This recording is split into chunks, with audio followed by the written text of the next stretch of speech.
오늘 우리에게 주신 말씀 빌립보서 2장 9절부터 11절까지의 말씀입니다. 우리 한 목소리로 봉독하겠습니다. 이러므로 하나님이 그를 지극히 높여 모든 이름 위에 뛰어난 이름을 주사 하늘에 있는 자들과 땅에 있는 자들과 땅 아래에 있는 자들로 모든 무릎을 예수의 이름 앞에 꿇게 하시고 모든 입으로 예수 그리스도를 주라 시인하여 하나님 아버지께 영광을 돌리게 하셨느니라. 아멘. 살아계신 하나님의 말씀입니다. 할렐루야. 하나님 아버지와 예수 그리스도로부터 오는 은혜와 평강이 이 시간 여러분과 함께하기를 주님의 이름으로 축원합니다. 오늘은 예수 외에 다른 이름은 없습니다 라는 제목을 가지고 말씀의 은혜 나누려고 합니다. 이번 주와 다음 주 두 주에 걸쳐서 동일한 제목으로 말씀을 전하도록 하겠습니다.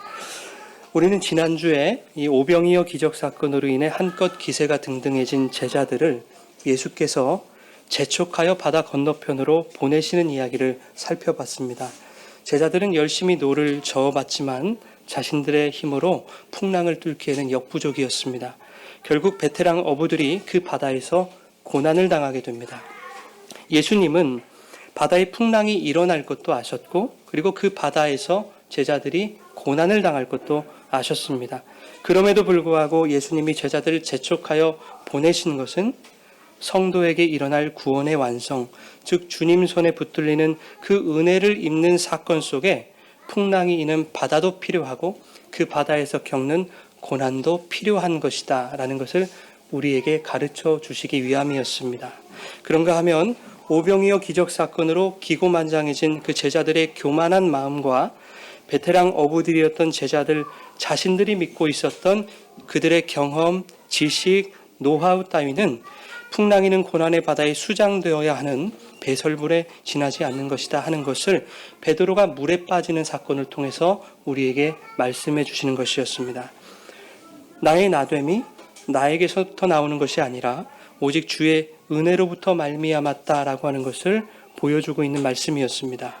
세상의 바다 그리고 그 바다에서 겪는 고난으로부터 나를 건지실 분은 오직 예수 그리스도다 하는 것을 우리에게 말씀하셨습니다. 이것은 예수님이 바다 위로 걸어오실 때 유령인 줄 알고 두려워했던 제자들에게 하셨던 예수님의 말씀 속에 잘 나타나 있습니다. 예수님이 물 위로 걸어오시면서 무슨 말씀을 하셨죠? 안심하라, 나니 두려워 말라. 나니 두려워 말라, 에고 에임이 영어로 I am이라고 하는 말입니다. 나는 있다, 존재한다, 내가 존재야 라고 하는 그런 의미입니다. 이것이 어디서 나왔다고 했죠? 출애굽기 3장에 가시떨기 불꽃 가운데서 하나님이 모세에게 나타나실 때 모세에게 당신의 이름을 알려주실 때 에히에 아쉐르 에히에 I am who I am. 나는 스스로 있는 자다.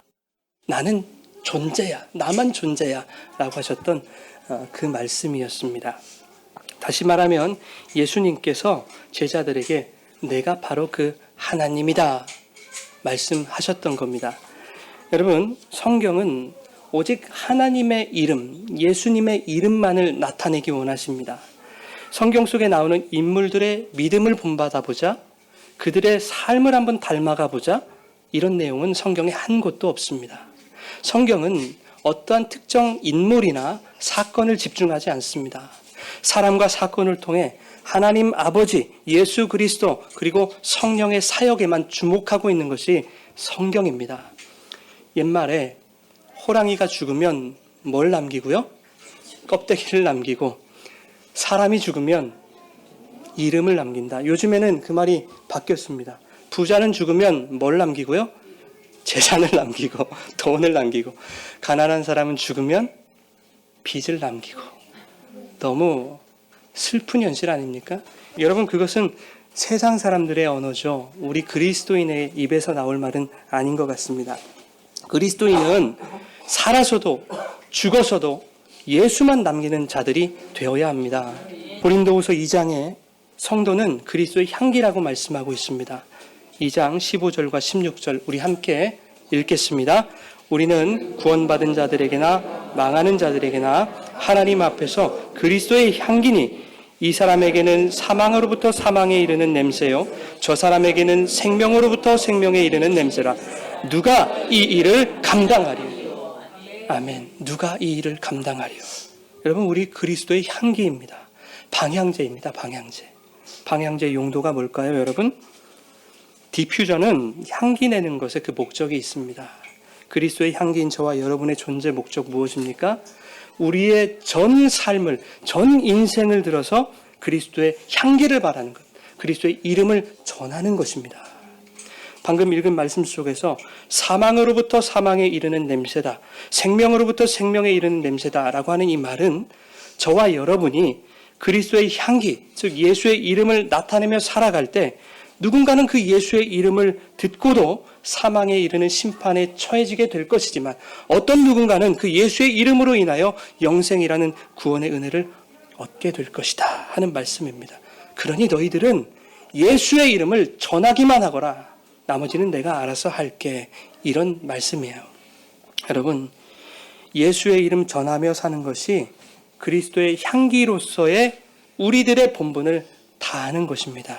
그런데 이 일을 누가 감당할래? 지금 이렇게 물어보고 계시는 거예요. 사도 바울의 입을 통해서 우리에게 묻고 계시는 거예요. 여러분, 이 일을 누가 감당하시겠습니까? 누가 감당하시겠습니까? 바로 저와 여러분 되어야 될 줄 믿습니다. 풍랑이는 바다에서 저 멀리 걸어오시는 분이 이제 예수님이라는 것을 제자들이 알게 됐어요. 조금 전까지 나 죽을 것 같다고 무서워서 벌벌 떨고 있던 그 베드로가 여전히 풍랑이 멈추지 않은 그 상황에서 예수님께 이렇게 말합니다. 예수님, 나를 명하사 물 위로 오라 하소서. 부탁이 아니죠, 여러분. 이 뭐라고 했어요? 명령이라고 했습니다. 이것을 주님을 향한 베드로의 열정이라고 설명하면 안 되는 거예요. 이것을 칠흑같이 어두운 풍랑이는 바다에서 주님만 바라보고 걸었던 베드로의 믿음이라고 설명하면 안 되는 거예요. 그저 베드로는 다른 제자들보다 자신이 더 믿음이 있다는 것을 나타내 보여주고 싶었던 거예요. 나 이런 사람이야. 나 명색이 수제자 베드로라고, 이거였던 겁니다. 베드로가 믿음이 있었던 자라면 끝까지 걸어서 예수님 품 안에 안겼을 거예요. 그런데 베드로는 바다에 빠졌습니다. 설령 예수님을 향한 베드로의 열정이었다 하더라도 변할 건 없어요. 베드로는 그 바다에 빠졌습니다. 베드로 스스로가 자신에게 믿음이 있었다고, 그것이 나의 믿음이라고 생각했을지는 모르겠어요. 아니면 자신의 행동이 주님을 향한 열정이나 사랑이라고 생각했을지 모르겠습니다. 그러나 그의 생각은 중요치 않다는 거예요. 주님이 그 베드로에게 뭐라고 말씀하시는가? 믿음이 작은 자여, 어찌하여 의심하였느냐? 지난주에 말씀드린 대로 믿음이 작다고 하는 것은 믿음이 요만큼 있다라는 뜻이 아니었습니다. 믿음이 없는 자여, 너는 의심할 수밖에 없는 존재로구나 라는 말씀인 거예요. 여러분, 베드로처럼 자신의 이름을 나타내기 원하는 것을, 그것을 믿음, 열정, 헌신, 봉사라고 말할 수 있는 것이 아닙니다. 오히려 나 스스로 이것이 믿음이지, 이것이 열정이지, 이것이 봉사고 헌신이지, 이것이 신앙생활이지 라고 여겼던 것들이 믿음 없음의 증거들이 될 수 있다고 하는 사실을 베드로가 바다에 빠진 사건으로 예수님이 증명해내신 거예요. 성경은 그렇게 신앙이나 믿음이라는 이름으로 나를 나타내고 자신을 드러내기 원하는 그런 욕망과 정욕을 품은 인간들, 하나님처럼 높아지고자 하는 선악과 따먹은 아담의 속성을 품은 그런 인간들은 죄악으로 가득한 세상 바다에 빠져 마땅한 죄인이다 라고 하는 것을 가르쳐주는 거예요. 성경은 우리에게 너희들은 다 죄인이야, 이것을 가르쳐주고 있는 거예요. 그런데 하나님 그렇게 끝나지 않으십니다. 예수님이 제자로 부르신 그 베드로를 어떻게 하셨어요? 그 죄악의 바다에서 붙들어 주시고 건져내셨습니다.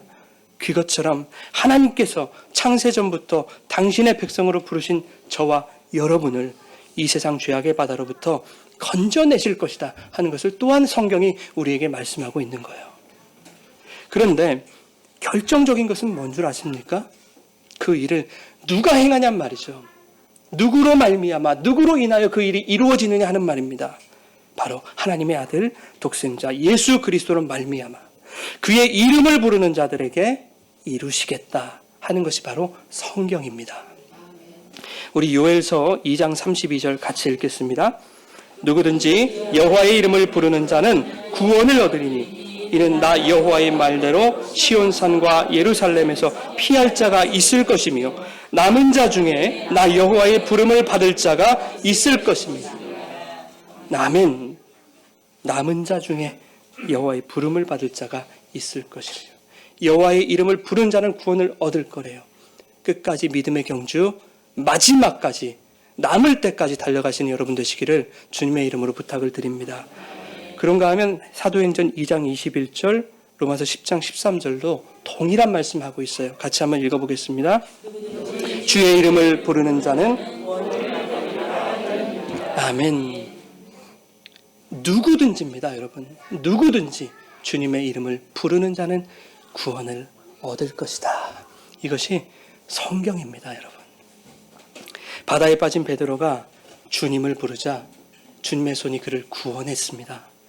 그러니 여러분, 우리의 신앙생활에서 내 이름을 세우려는 자들은 오늘 긴장 좀 하셔야 될 거예요, 여러분. 여러분 스스로에게 오늘 물어보십시오. 심각하게 한번 질문해 보세요. 나의 믿음 생활, 주님을 위한다고 하던 그 나의 열정, 열심, 그거 여러분 정말 주님을 위한 거 맞습니까? 아니면 나를 위한 것입니까? 주님의 성을 쌓는 것입니까? 나의 성을 쌓기 위한 것입니까? 나를 위한 것이었다면 여러분 오늘 이 시간 세상 바다에 과감히 던져버리시는 은혜가 여러분 가운데 임하게 되기를 주님의 이름으로 축복합니다. 여러분 괜히 그거 들고 있다가요 진짜 죽을 때까지 소금물 먹는 거예요. 죽을 때까지 소금물로 배 채우는 거예요. 세상 사람들이 나의 만족과 나의 욕심을 위해서 살죠.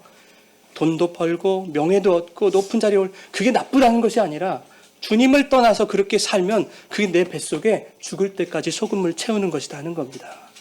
여러분 우리는 그렇게 살지 않았으면 좋겠어요. 창세기 4장에 보면 아벨을 죽인 그 가인의 족보가 나오죠. 이렇게 기록됩니다. 가인이 여호와 앞을 떠나서 에덴 동쪽 놋 땅에 거주했다. 이렇게 기록하고 있습니다. 자, 놋 땅이라고 하는 그 말의 뜻은 유리하다, 방황하다, 떠돌다 이런 뜻입니다. 여러분 하나님을 떠나면, 여호와를 떠나면 우리의 인생 어떻게 됩니까? 유리하는 인생, 방황하는 인생, 떠도는 인생 된다는 거예요. 여러분 성경이 말하는 죄가 뭔지 아세요? 죄는 여호와를 떠나는 거예요. 여호와를 떠나 방황하는 인생, 유리하는 인생, 떠도는 인생이 되는 것, 그것을 죄라고 말하고 있는 거예요. 죄를 짓다라는 말이 있어요. 하타라고 하는 히브리어를 사용합니다. 이 하타라는 말이 헬라어로 하마르타노라고 하는 말이에요. 여기서 죄라고 하는 단어가 나왔습니다. 하마르티아라고 하는 죄라고 하는 단어가 나왔는데 이 죄라고 하는 뜻은요, 원래는 빗나가다, 벗어나다라고 하는 말입니다. 즉 죄는 뭡니까 여러분? 빗나가는 거죠. 벗어나는 겁니다. 누구로부터? 하나님으로부터. 여호와를 떠나는 게 죄다. 성경은 우리에게 말씀하고 있어요. 여러분 양궁을 다들 아시죠? 양궁을 보면 관역 한가운데 엑스텐이라고 해서 10점짜리가 있어요. 점점 바깥으로 갈수록 점수가 줄어들어요. 마지막에는 1점입니다. 근데 여러분 궁수가 활을 쐈습니다. 그런데 관역에 맞지 아니하고 비껴나갔어요. 그러면 노력이 가상해서 한 0.5점 줄까요? 몇 점짜리예요? 빵점이에요. 그것이 죄다 그 말입니다, 여러분. 그런데 세상의 평가는 1점 맞추면 실력 없다고 해요. 그죠? 10점 맞추면 인정해줘. 야, 너 대단하다. 인정해줘. 엑스텐! 박수 쳐줘요. 근데 놀라운 건 뭔지 아세요? 우리 하나님은 1점을 맞춰도 10점을 맞춰도 그거 믿음이다 하시는 거예요. 10점이든 1점이든 관역을 벗어나지 않았기 때문이에요. 그래서 믿음이라고 하는 것은 있고 없고의 문제이지 크고 작음의 문제가 아니라 말씀드렸어요. 여러분 그저 나의 형편 속에서 예수님 바라보고 그의 이름을 부르는 것, 그것이 믿음입니다. 내가 좀 가난하게 살아도 돼요. 아니 부자면 어때요? 그죠? 내가 병에 들면 어때요? 아니 건강하면 어때요? 모든 나의 처한 상황에서 그냥 예수님만 바라보고 달려가는 거예요. 예수의 이름을 부르는 거예요. 그것이 바로 믿음이다. 1점도 괜찮아. 10점도 괜찮아. 다 괜찮아. 다 믿음이야. 이렇게 말씀해 주시는 주님의 음성 오늘 여러분 가운데 들려지기를 주님의 이름으로 축원합니다. 여러분 몇 점짜리 헌신하고 계세요? 10점 만점이라고 생각하시는 분은 없을 거예요. 그렇죠? 보통 우리 다 겸손하니까 한 3점 정도, 1점 넘어 그러시는 거 아니겠습니까? 여러분 몇 점짜리 봉사 원하세요? 몇 점을 목표로 삼고 계세요? 그리고 여러분들이 점수를 생각하시는 이유는 무엇입니까? 주님을 위해서입니까? 아니면 내 이름을 위해서입니까? 여러분이 점수에 연연하신다는 것은 그것이 이미 관역에서 벗어난 죄라는 것을 오늘 이 시간 기억하고 돌아가시기 바랍니다. 하나님을 떠난 인간의 죄는 인간에게 뭘 갖다 줍니까? 두려움을 갖다 줘요. 하나님을 떠난 인간은 두려워합니다. 그래서 하나님을 떠난 가인이 자신의 성을 쌓습니다. 하나님을 떠나서 가장 먼저 했던 게 결혼하고 자식 낳고 성을 쌓는 거였어요. 아주 크고 견고한 성을 쌓아서 외부의 위협으로부터 나와 내 소유를 지키려는 거예요. 하나님으로부터 오는 공격일지라도 내가 성만 견고하게 내 성만 세우면 다 피할 수 있어. 막을 수 있어. 인간들은 그렇게 생각하는 겁니다. 그것이 가인의 모습으로 그려지고 있는 거예요. 그것은 내 이름을 세우려는 것이죠. 그러나 하나님이 없는 그 인간의 성에서 태어난 후손들은 단 한 사람도 믿음의 계보, 아담의 계보에 들어가지 못했습니다. 심지어 가인의 성에서 태어난 후손들을 보면 가인보다 더 잔악무도한 살인자가 나왔잖아요. 라멕이라는 인물. 소년이 자기 비위를 거슬렸다고 해서 쳐 죽이는 끔찍한 범죄를 일삼지 않았습니까? 여러분, 자기의 성을 쌓는 사람, 나의 힘을 원하는 사람들은 항상 그렇게 죽이고 파멸하는 쪽으로 흘러가는 거예요. 그 라멕에서 누가 태어났는가 하면 인류의 문명의 시조가 태어납니다. 그들이 바로 아다와 야발과 유발과 두발가인이라는 인물입니다. 여러분, 문명이라는 것이 좋은 것입니까? 나쁜 것입니까? 솔직히. 문명이 없으면 우리 깜깜하게 예배 드려야 되잖아요. 마이크도 없이 예배 드려야 되잖아요. 문명은 우리에게 나쁘다고 여겨지지를 않아요. 문명은 좋은 것이라고 느껴집니다. 그렇죠? 문명이 발달하지 않은 것을 우리는 후진국이라고 얘기도 하잖아요. 그래서 너 저기 아프리카 가서 살래? 그럼 말도 안 되는 소리 하지 마 그래요. 왜 그런가 봤더니 문명의 혜택을 입지 못할 것이기 때문에. 그런데 문명의 발달이 질병과 기근과 황폐와 전쟁과 음란과 또 성공주의, 물질주의 이런 것들을 만들어냈다는 거 여러분 아십니까? 그 문명 속에서 다른 사람보다 좀 더 우위에 있는 내가 되고자 하는 그런 인간의 이기심과 탐심을 만들어냈어요. 그게 바로 문명입니다. 마냥 좋지 않아요. 디모데전서 6장 10절에 이렇게 말씀하고 있습니다. 같이 읽겠습니다. 돈을 사랑함이 일만하게 뿌리가 되나니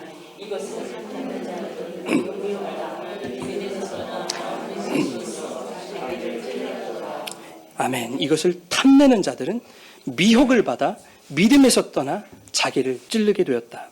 하나님을 떠난 죄는 이러한 인간의 탐심을 생산할 수밖에 없습니다. 에피디미아라고 하는 이 탐심은 죄의 미혹입니다. 이 미혹에 걸려들게 되면 믿음에서 떠나게 되는 거예요.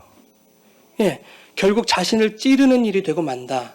이렇게 말씀하고 있어요. 나를 위해 나의 이름을 내고 나의 성을 쌓으려는 것이 결국 자폭하게 되는 결과로 돌아오더라 하는 것입니다. 그래서 성경은 죄의 삭은 무엇이다? 사망이다. 자폭입니다. 죄의 삭은 사망인 거예요. 창세기 6장에 보면 사람이 땅 위에 번성하기 시작했습니다. 하나님의 아들들이 자기들이 좋아하는 대로 여인들을 마구잡이로 내 아내로 삼는 거예요. 여러분, 하나님의 아들들 누굴까요? 타락한 천사들이라고 하기도 하고 거인족, 네피림족이라고 하기도 하고. 근데 여러분, 그렇게 성경을 읽는 것은요, 성경을 마치 신화처럼 읽는 거예요. 성경을 복음으로 읽지 않기 때문이에요. 여러분, 하나님의 아들들은 뭐냐면 이런 거예요. 자기의 힘과 권세를 가지고 세상을 한번 호령해보고 싶은 자들을 말하는 거예요. 그런 힘과 권세를 지닌 세상 왕들을 말하는 거예요. 힘, 능력, 권세가 제1의 가치, 제1의 우선순위로 그렇게 살아가는 사람들. 자, 힘 있는 자들이 자신의 소유에 만족하지 못하고 자기가 가진 힘과 권세로 여자, 즉 힘없는 자, 누군가의 보살핌 없이는 살아갈 수 없는 존재들의 인생을 유린해버린 것. 그것이 바로 하나님의 아들들이 마음대로 여자들을 자기 아내로 삼는 겁니다. 하나님의 아들들의 목적이 뭘까요? 목적이. 창세기 6장 4절을 우리 같이 한번 읽겠습니다. 당시에 땅에는 네피림이 있었고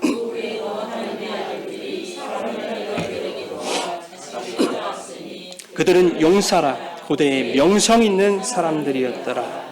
아멘. 여러분, 인간은요, 자신의 힘과 능력 가지고 또 다른 더 강한 힘을 만들어내기를 원하는 자들이에요.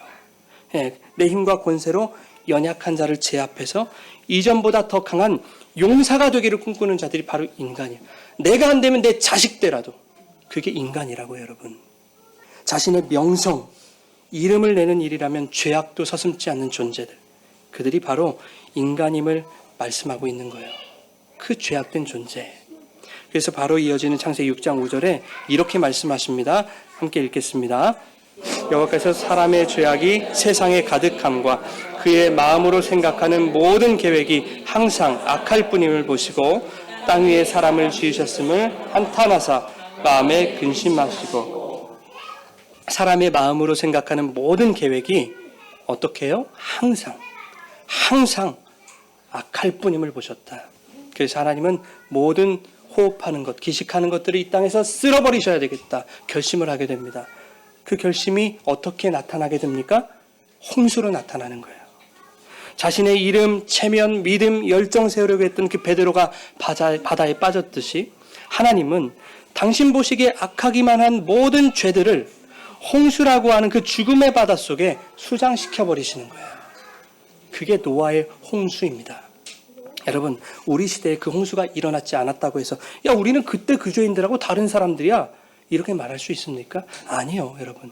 성경은 그 사건을 통해서 바로 지금 너희들이 그 죄인이다 라고 하는 것을 우리에게 말씀하는, 그러나 너희가 은혜를 입어 주님 앞에 건짐을 받았다라는 것을 보여주기 위한 것이 바로 성경입니다.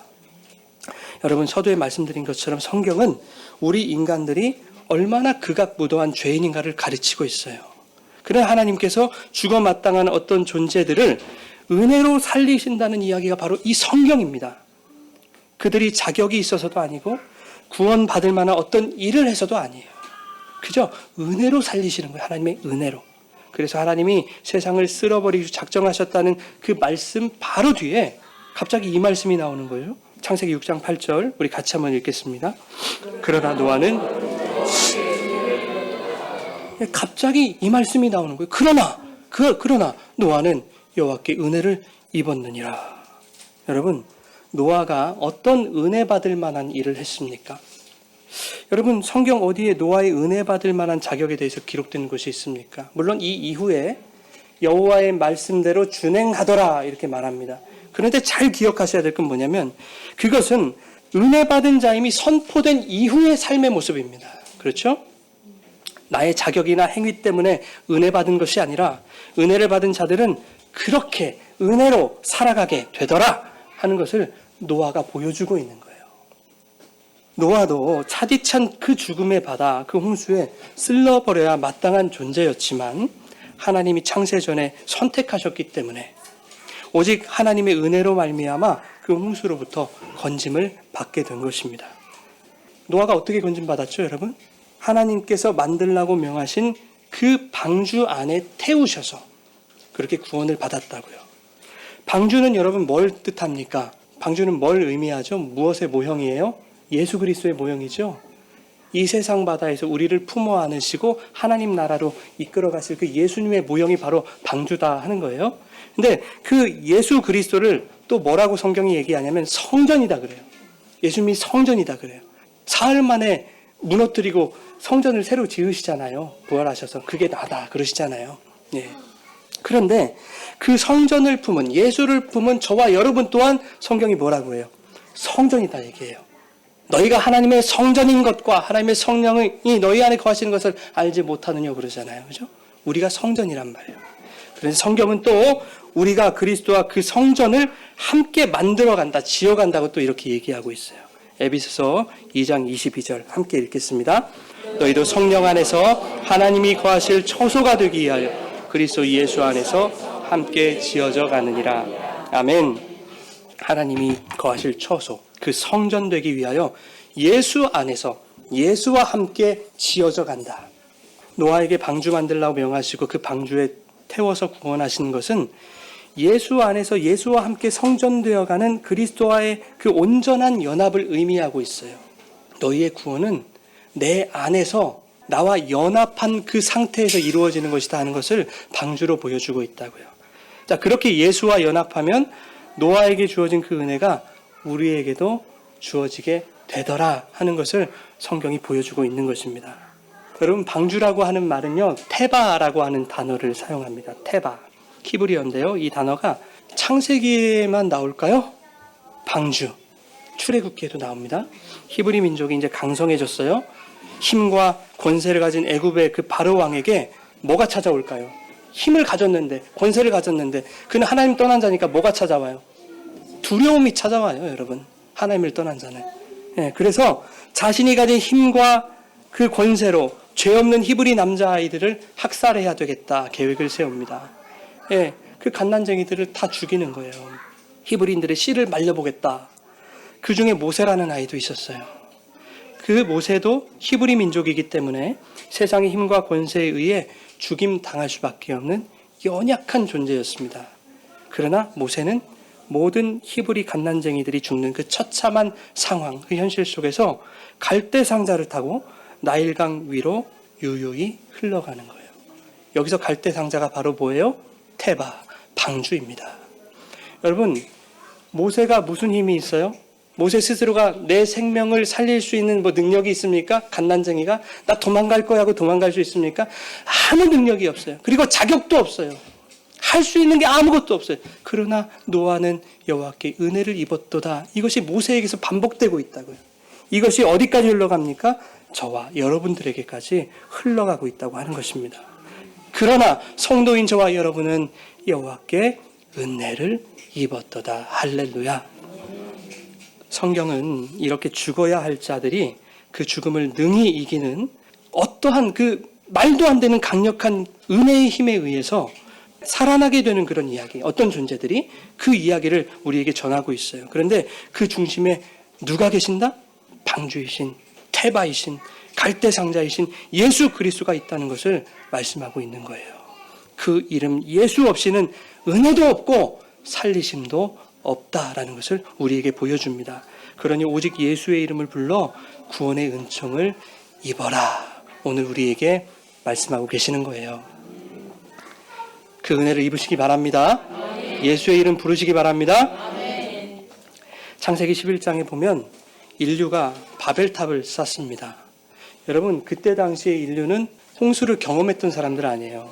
직접적으로 경험하지 않았을지는 모르겠지만 그 이야기가 전해 내려왔을 거 아닙니까? 물에 빠져서 살려달라고 서로 머리끄댕이를 잡고 등어리를 받고 올라가면서 그 아비규환의 현장, 그들은 알았을 거 아니에요. 근데 그런 그들이 왜 바벨탑을 쌓았을까요, 여러분? 창세기 11장 4절 우리 함께 읽겠습니다. 또 말하되 자, 성읍과 탑을 건설하여 그 탑 꼭대기를 하늘에 닿게 하여 우리 이름을 내고 온 지면에 흩어짐을 면하자 하였더니. 홍수 시판을 경험한 그 인간들이 왜 바벨탑을 쌓았는가? 바로 자신의 이름을 내기 위하여. 탑 꼭대기를 하늘에 닿게 한다는 것은 하나님과 동등한 위치에 오르겠다는 거예요. 지금 인간들이 내가 하나님처럼 높아지면 다시는 홍수 같은 심판이 와도 거기에 빠져 죽지는 않으리라. 하나님처럼 되면 하나님이 아무리 날 공격해도 나 안전할 거야. 이겁니다, 여러분. 아담이 하나님처럼 되기 위해서 선악과를 따먹은 것 또한 여기서 반복하고 있는 것이요. 인간의 이름을 내는 것은 여러분 하나님을 대적하는 가장 큰 죄입니다, 여러분.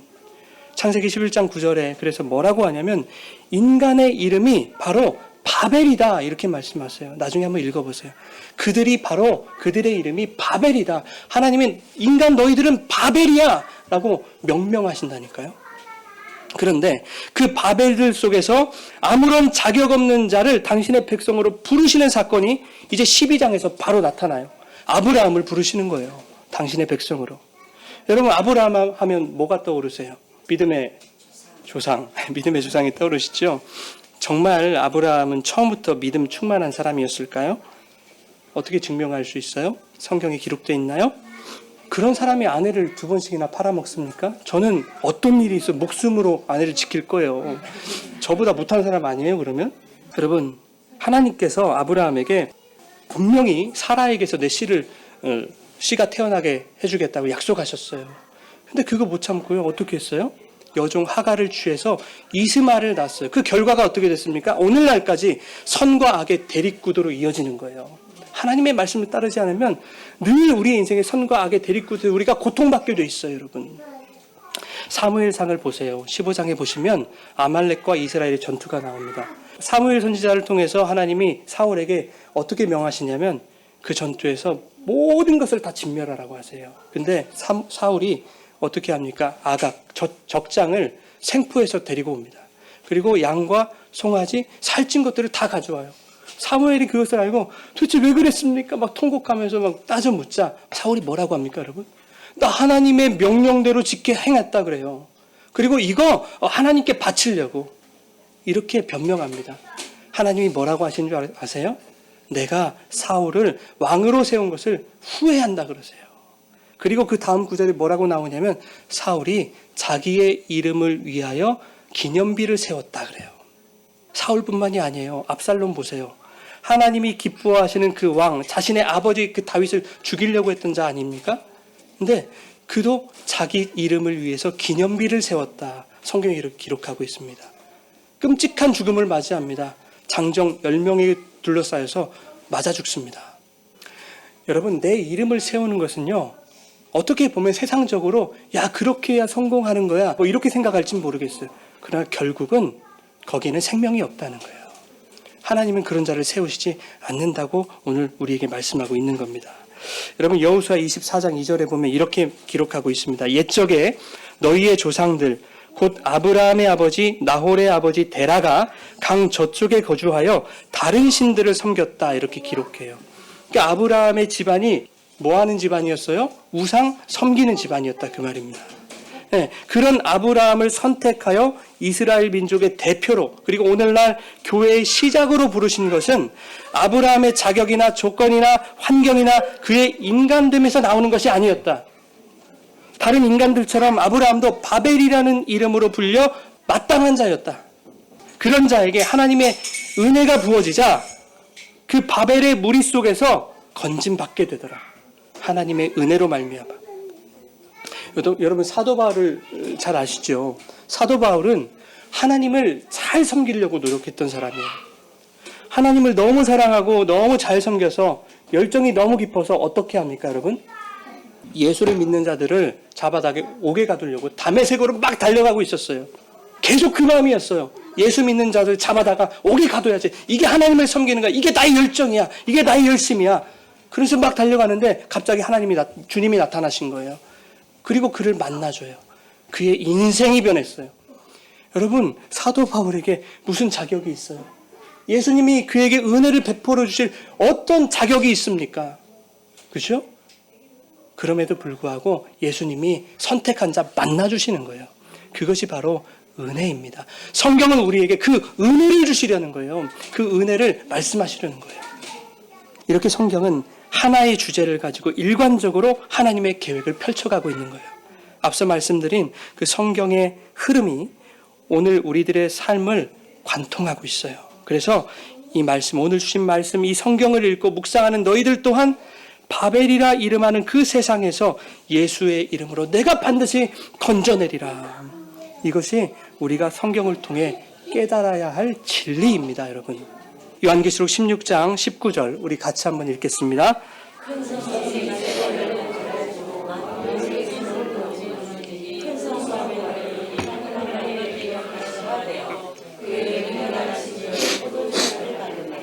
아멘. 큰 성이요, 만국의 성들이 무너져요. 그죠? 가인이 쌓아올린 죄악의 성, 인간들이 쌓아올린 탐욕의 성, 나의 이름으로 쌓아올린 나의 성, 그 큰 성 바벨이라는 이름은 하나님의 맹렬한 진노를 받게 될 것이다. 이렇게 말씀하고 있어요. 그런데 하나님께서 그 맹렬한 진노를 받을 그 바벨로부터 어떤 한 무리를 건져내시는 거예요. 자, 그것이 요한계시록 18장 4절에 나와 있습니다. 같이 읽겠습니다. 또 내가 들으니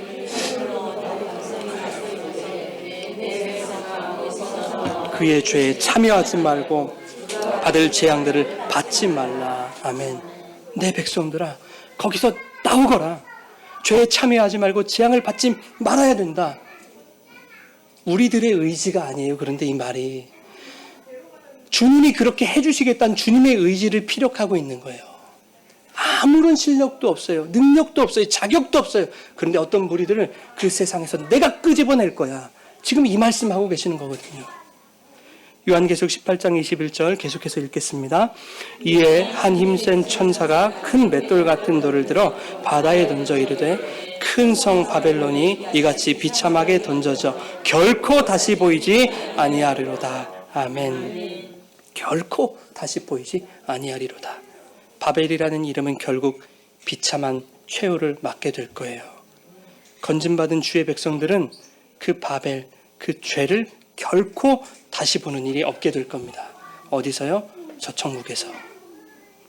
이스라엘이 홍해를 건널 때 그 홍해 바다에 하나님께서 애굽이라는 군대를, 애굽이라는 나라를 수장시키셨어요. 그것은 그 홍해 바다에 바벨이라는 이름을 수장시킨 것과 동일한 이야기입니다. 그리고 모세를 통해서 이렇게 말씀하세요. 너희는 가만히 있어 여호와께서 너희를 위해 행하시는 구원을 보아라. 너희가 오늘 본 애굽 사람을, 그 바벨을, 그 죄를 영원히 다시 보지 아니하리라. 이렇게 말씀하세요. 똑같죠, 여러분? 출애굽기와 요한계시록이 얼마나 이렇게 일치를 하고 있습니까? 이렇게 성경은 하나의 주제로 뚫려 있는 거예요. 오늘 본문을 이제 읽겠습니다, 여러분. 오늘 본문 9절부터 11절 다시 한번 우리 함께 읽겠습니다. 시작.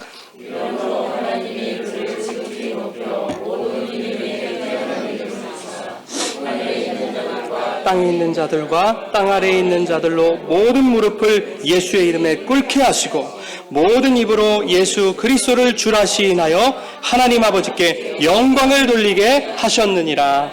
아멘. 이것이 성경의 목적입니다. 예수 이름을 불러 주를 시인하게 하는 것. 그 이름 앞에 무릎을 꿇고 하나님 앞에 영광 돌리게 하는 것. 우리의 신앙이나 열심, 열정 같은 그것들이 우리를 높여주지 못해요, 여러분. 하나님이 높이신 이름은 예수밖에 없습니다. 그 이유는 오직 예수의 이름만 지극히 높여서 바벨에 속한 자들로 하여금 그 예수의 이름이 모든 이름 위에 뛰어난 이름이라는 것을 깨닫게 하심으로 그 이름 앞에 무릎을 꿇리게 하시려는 거예요. 그래서 예수를 주라 시인토록 하시려는 것입니다. 왜 그렇습니까? 그것만이 우리가 하나님께 영광 돌릴 수 있는 유일한 길이기 때문이에요. 여러분의 열심이나 여러분의 실력이나 여러분의 어떤 봉사나 헌금이나 나눔이나 구제나 이런 것들로 하나님께 영광 돌릴 수 있는 것들이 아닙니다. 하나님이 우리로 하여금 영광 받으시는 것은 예수 그리스도의 이름을 통한 우리들의 구원밖에는 없는 거예요. 그렇게 구원받은 자들은 그 구원의 기쁨에 감사하고 감격하여 그냥 주의 일들을 자연스럽게 해나가는 것뿐입니다. 은혜 받은 자들은 하나님의 말씀을 준행하게 되어 있는 거예요. 여러분, 성경에 다른 이름을 가르치신 적이 없습니다. 그 말은 성경이 다른 복음을 말하고 있지 않다라는 얘기와 똑같습니다. 교회에서 여러분 어떤 말씀 듣고 싶으세요? 어떤 말씀이 여러분들의 위로가 되고 소망이 되고 힘이 되십니까? 믿음 생활 잘하면 하나님이 돈도 주고 명예도 주고 건강도 주시고 믿으십니까? 아멘 하면 아멘. 이거 원하세요, 여러분? 정말 그러세요? 신앙생활 잘하면 하나님이 우리 이름을 높여주실 거야. 아이들도 잘 되게 하고 승진도 하게 하실 거고. 여러분 이런 거 원하십니까? 물론 부정하는 건 아닙니다. 근데 여러분 복음의 목적이 그게 아니라는 거예요. 성경의 목적이 그게 아니라는 거예요. 하나님은 돈을 주실 수 있지만 걷어가실 수도 있는 분이고, 하나님 우리에게 생명도 주실 수 있지만 생명도 걷어가실 수 있는 분이라는 걸 왜 모르시는 거죠? 성경의 목적이 아니라는 거예요. 야고보서 4장 10절에 주 앞에서 낮추라 그리하면 주께서 너희를 높이시리라 그래요. 여기서 높이신다는 말은요, 겸손한 자들에게 은혜를 베푸실 것이다, 이 말입니다. 잠언 3장 34절에 하나님이 거만한 자를 비웃으시며 겸손한 자에게 은혜를 베푸신다. 야고보서 4장 6절에 하나님이 교만한 자를 물리치시고 겸손한 자에게 은혜를 베푸신다. 여러분, 주님 이름 앞에 겸손한 자들 되시기 바랍니다. 그래서 주님 흘려주시는 그 은혜를 받으시는 여러분 되시기를 간절히 원합니다. 지극히 높으신 예수의 이름 앞에 무릎을 꿇고 오늘도 주님만이 나의 도움이시고 주님만이 나의 구원의 방패이시고 주님만이 나의 소망의 노래이시고 주님만이 나의 은혜의 방주이심을 고백하며 그렇게 살아가는 저와 여러분 되기를 원합니다. 그렇게 하나님께 영광 돌리시는 우리 인생 됐으면 좋겠어요. 여러분, 오늘 어린이 주일입니다. 하나님이 우리에게 주신 이 성경을 통해, 이 말씀을 통해 여러분, 우리 아이들에게 무엇을 가르치시겠습니까? 어떻게 하면 성공하고, 어떻게 하면 건강해지고, 어떻게 하면 고지를 점령하고, 이런 세상의 방법들을 이 성경을 통해 가르쳐야 하겠습니까? 아니라는 거예요, 여러분. 성경은 그런 말을 가르치는 것이 아니라는 거예요. 우리는 이 성경을 통해 오직 예수의 이름을 가르치는 거예요. 우리 아이들에게. 모든 이름 위에 뛰어나신 예수께서 너희들의 모든 형편과 상황을 아신다. 그 상황 속에서 너희들이 속한 그 바벨의 현장 속에서 너희를 건져내실 거야. 도우실 거야. 그러니 세상이 아무리 강력해 보이고 너희를 괴롭힐지라도 나의 자녀들아 두려워하지 말라. 담대하라. 너희를 위해 행하신 주님의 구원을 바라보거라. 주님의 손을 붙들어라. 주님의 이름을 의지해라. 그 이름을 불러라. 여러분, 우리는 그렇게 가르치셔야 하는 거예요. 여러분, 이렇게 가르치는 교회, 그런 부모님, 그런 신앙의 선배들이 다 되시기를 주님의 이름으로 간절히 부탁을 드립니다. 우리 자녀들이 살아가야 할 세상은요, 지금보다 더 어두운 세상이 될 겁니다. 더욱 죄악으로 가득한 살벌한 세상이 될 겁니다. 그 바벨이라 이름하는 세상을 우리 아이들이 살아갈 때에 오직 예수의 이름만을 붙들어야 된다라고 하는 그 복음이 그들 안에 살아있다면 우리 아이들의 입에서 이런 고백이 터져 나올 겁니다. 마지막으로 한번 같이 읽겠습니다. 5장 20절. 그러나 죄가 더한 곳에 은혜가 더욱 넘쳤나니. 아멘. 그러나 내가 여호와께 은혜를 입었습니다. 죄악이 창궐한 세상이지만 이곳에 주님의 은혜가 넘쳐납니다. 그 주님의 은혜가 나에게 임했습니다. 세상이 두렵지 않습니다. 우리 자녀들이 그렇게 고백하게 만들어주시기 바랍니다. 어떻게 해요? 예수의 이름을 가르치십시오. 복음을 가르치십시오. 우리 자녀들 그리고 저와 여러분이 이 예수의 이름을 인하여 이와 같은 고백으로 남아있는 그 신앙의 여정을 열심히 끝까지 마지막까지 달려나가시기를 주님의 이름으로 축원합니다.